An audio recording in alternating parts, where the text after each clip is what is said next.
What's going on, everybody? Welcome back to the channel. Race season is starting. Indoor carpet. Can't wait. And I'm going to start off with a brand new kit. They're allowing the new BL2S system into the Traxxas Slash class, which is my favorite class, so I wanted to get ahead of the curve and I bought one. My other Slash is just whooped. But anyway, they're allowing the new brushless setup in there, and this truck is a lot different, so I can't wait to tear into it. So, if anybody's not familiar with the Slash class, basically it's Traxxas Slash class, two-wheel drive. They used to only run the 12-turn with the XL5, but now they're allowing the brushless setup. Basically, everything that you need to run and you can run comes in the box, except for a few little minor changes.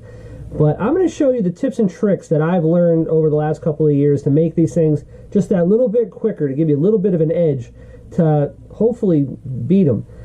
The Slash class is my favorite for many reasons, but one of the big thing is because of the amount of different category of racers that you get in this class. You're going to have some very fast guys that run some pretty good stuff and, you know, run other things, buggies and whatnot, but they like the Slash class because it's a little bit more of a lighthearted class. You can bang doors a little bit and, you know, they're pretty rugged. Nobody really breaks too much. The cost of parts isn't bad, and chances are there's enough of them floating around that if you do break, we're going to get you up and running. But with that being said, you will also be on the track with that new guy that's brand new or a kid. So you're going to deal with lap traffic. You're going to deal with the fast racers. You got everything going on at once. It's total chaos. Also, I love the way that we run it is if there's 10 cars in the class, we're not going to break it up into 2 different heats and 2 different mains and all that. We're running 10 at a time. So that track gets small real quick, and a pileup can quickly collect 3/4 of the class. So without anything else, let's go take this new box, take a look at it. Let's see how Traxxas did with this new setup. Alright, new Traxxas kit. I bought the unassembled kit because I didn't think it was really worth me buying an assembled kit just to tear it back apart. So in the box we're going to get, looks like all of our body decals.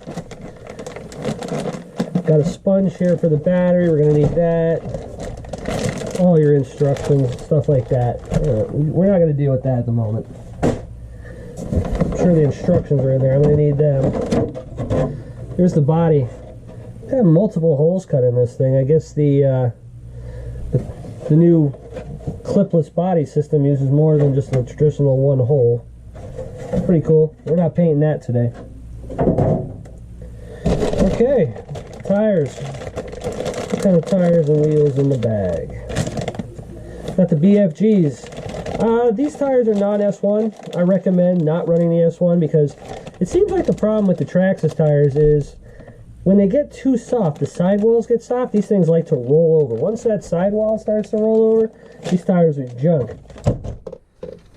Okay, there's all of our diff parts.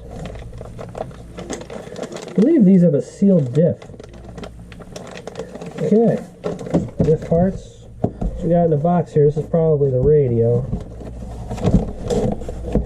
Take a look. Yep, that's the radio. We won't be using this, but that's somewhere else we can do it. Here's the new the BL2S setup. Okay. Got a nice heat sinked ESC, stock pinion, stock connector. I'm going to have to change that out. There's the receiver for that radio. We will not be using that. This looks pretty nice. It's got the rear suspension, the shock bag. This is probably going to be one of the more important parts here with the stock springs. So I'm going to do a total thing separate for that. Here's the front suspension bag set up. Okay. Rear suspension bag set up. Body mounting bag. That last. There's the transmission. This comes with the 272R transmission. This has the metal gears. It's supposed to be the one that added the drag slash. Here's our chassis bag. Everything looks pretty well sorted out, simple. One thing that's going to be a pain is all of the bearings. I wish they put all the bearings in just one bag, because now I don't have to go searching for them. Because we are going to have to do a modification to the bearings. Alright.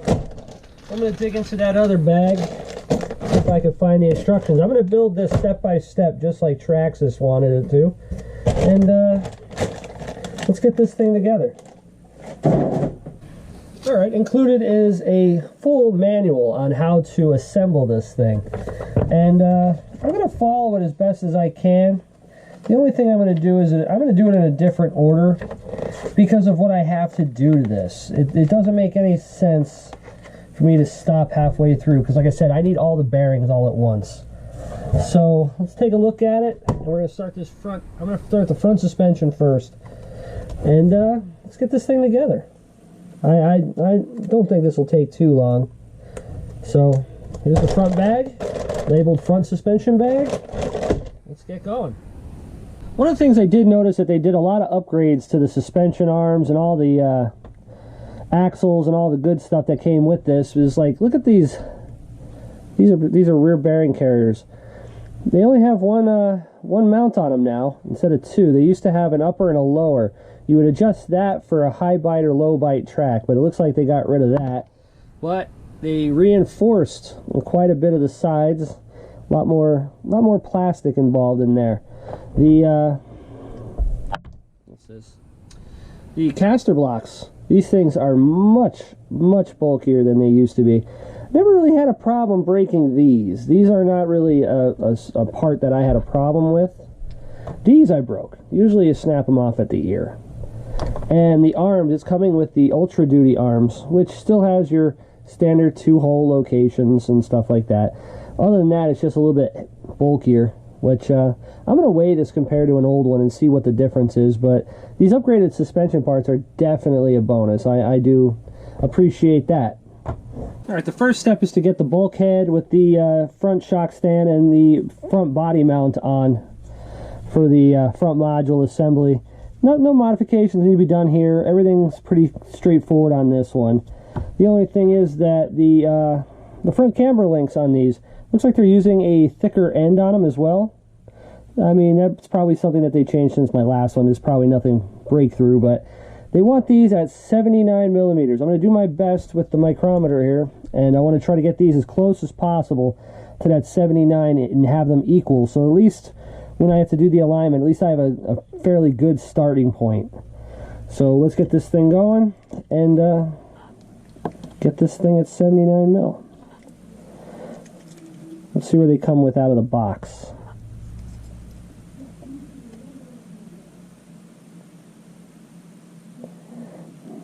Pretty close, 77.3. Not bad, Traxxas, that's pretty close.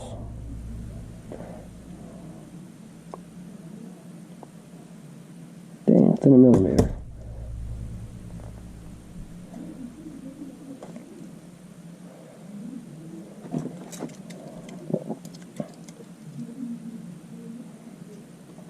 With steps 1 and 2 complete, I got these basically centered out the best I can. These don't have to be perfect. The camber arms don't have to be perfect because I'm going to mess with the alignment later. One important thing with these though is just to make sure that they're loose. Make sure that they can free fall on their own, because anything that would bind up would cause the suspension to be bound up, and we're not looking to do that. The next step here, it's going to be to put the control arms on and the through pins. Got to watch where we put them E-clips. E-clips on both sides. I hate them E-clips.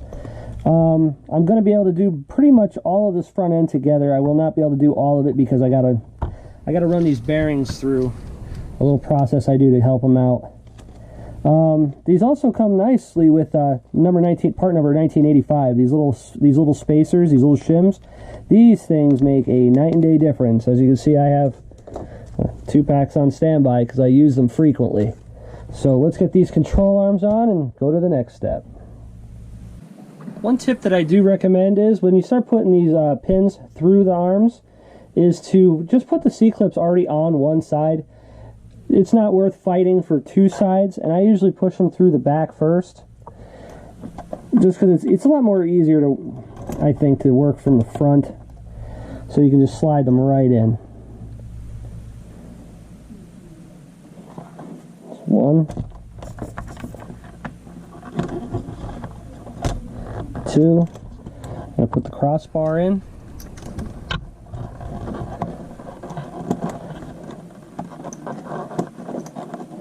go. Now I'll take a pair of pliers and I'll get the second set of C-clips in, and the suspension should be good. One thing you want to check is once you get the C-clip in, is you want to make sure there's no binding in these arms. What a lot of times you'll see is the pins bend. The pins are the worst part about these.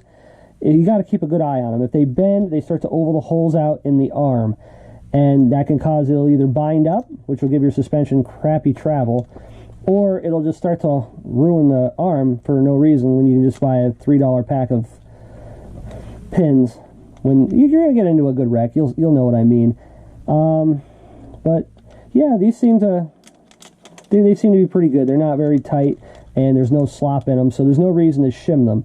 What I would do is, if there was a lot of slop in them, I would have used those 1985 shims on the inside of the bulkhead just to take the slop out. But these arms are pretty much formed perfectly.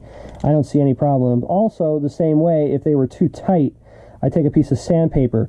I would probably take it to the bulkhead rather than the arm for one of two reasons. One, if I break an arm and I try to put another arm on, I'm still going to have that real tight, the gap will be too tight. So I'd have to sand down that new arm as well.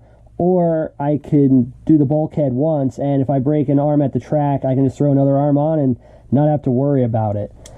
So let's get these other two pins in and move on to the next step.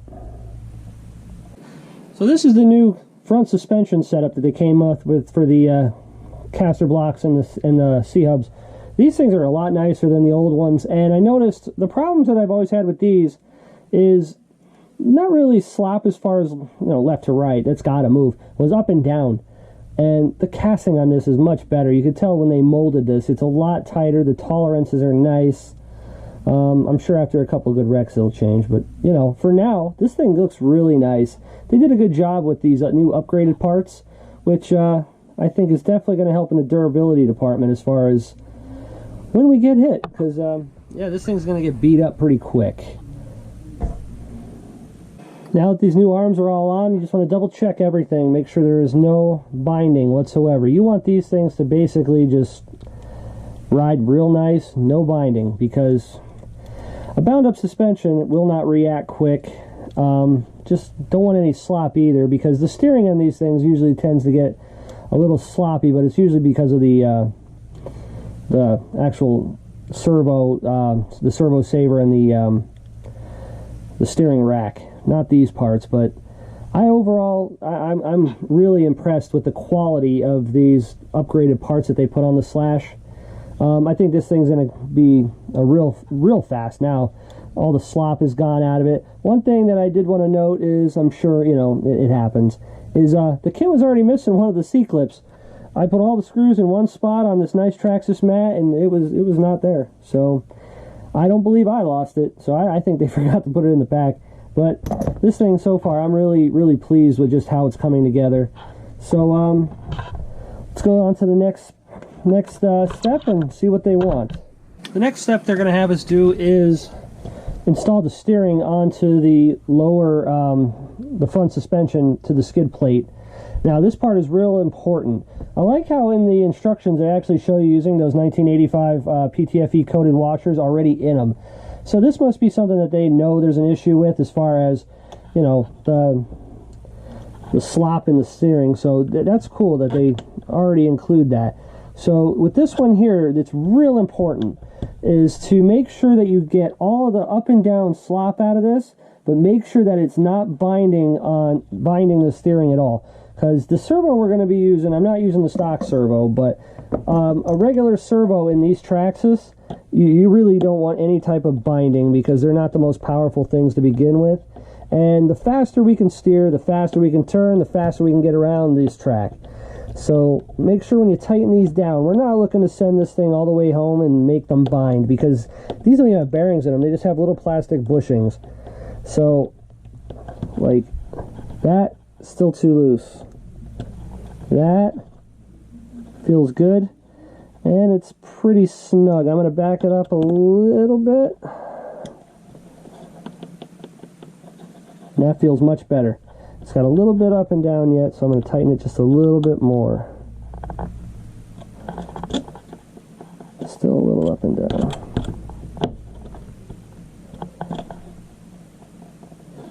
That's perfect, right there. It's got just that slightest bit of up and down, but it's not binding. We do not want bind. Take your time with this one. Like that, that's money. Right there is perfect. So I'm going to match it on this other side, and then we got to put the connecting bar across. When installing the crossbar for the steering, it's also pretty much the same rules as when you did the main screws. Is to make sure that they're fully seated, the screws at least, but make sure you have as little play as you can in that, but still enough that this thing, no problem as far as binding. That is going to be a big deal. This is something you're going to want to watch throughout the season. You'll notice the front tires, this basically multiplies. Once this starts to oval out these holes, you'll notice that steering gets real sloppy, and what it's from is from taking hits. This thing will eventually oval out. This is a part that you're going to have to replace. It's going to happen. Take a good amount of hits. I mean, you might get a full season out of it, but you'll see that that front end starts getting sloppy. This is your culprit right here, so keep a good eye on that. But I got it on there nice and tight. It's brand new, so I have no complaints as of yet. So the next step will be to get it mounted to the front bulkhead, get the toe links measured to 88 millimeters, and we'll get that whole front end together. Now you'll notice also I didn't put any of the I didn't put the bearings in, because I'm still going to do all those, but I didn't put the spindles in or the hexes or anything like that. I'm going to do that all at one step. I have a special process that I use to do the bearings, so I want to do them all at once because it just makes it easier than having to do 4 at a time and then 4 more and then 4 more. And there it is. The whole front end is put together. Just a quick recheck on everything to make sure everything is right. Make sure all of your C-clips are in properly, because that's basically the only thing holding the control arms on. As far as the arms go, just make sure everything articulates up and down, no problem. Make sure your steering linkage is nice. No problems there. Double check the up and down on the rack. That'll keep all the slop out of the steering. Only thing left now is just to put the front bumper on, and the front end is on. Next video, I'm going to start the chassis side of it, and I'm going to dig all the bearings out of this thing, and I'm going to show you how I do my bearing trick just to get a little bit more speed out of this thing. And we'll continue the build. I got 3 weeks until the first race, and I'm really stoked at the way this thing came out. Traxxas did a great job on the redesign, all the different parts that they chose. And if you like what you see, like and subscribe. Till next time, peace.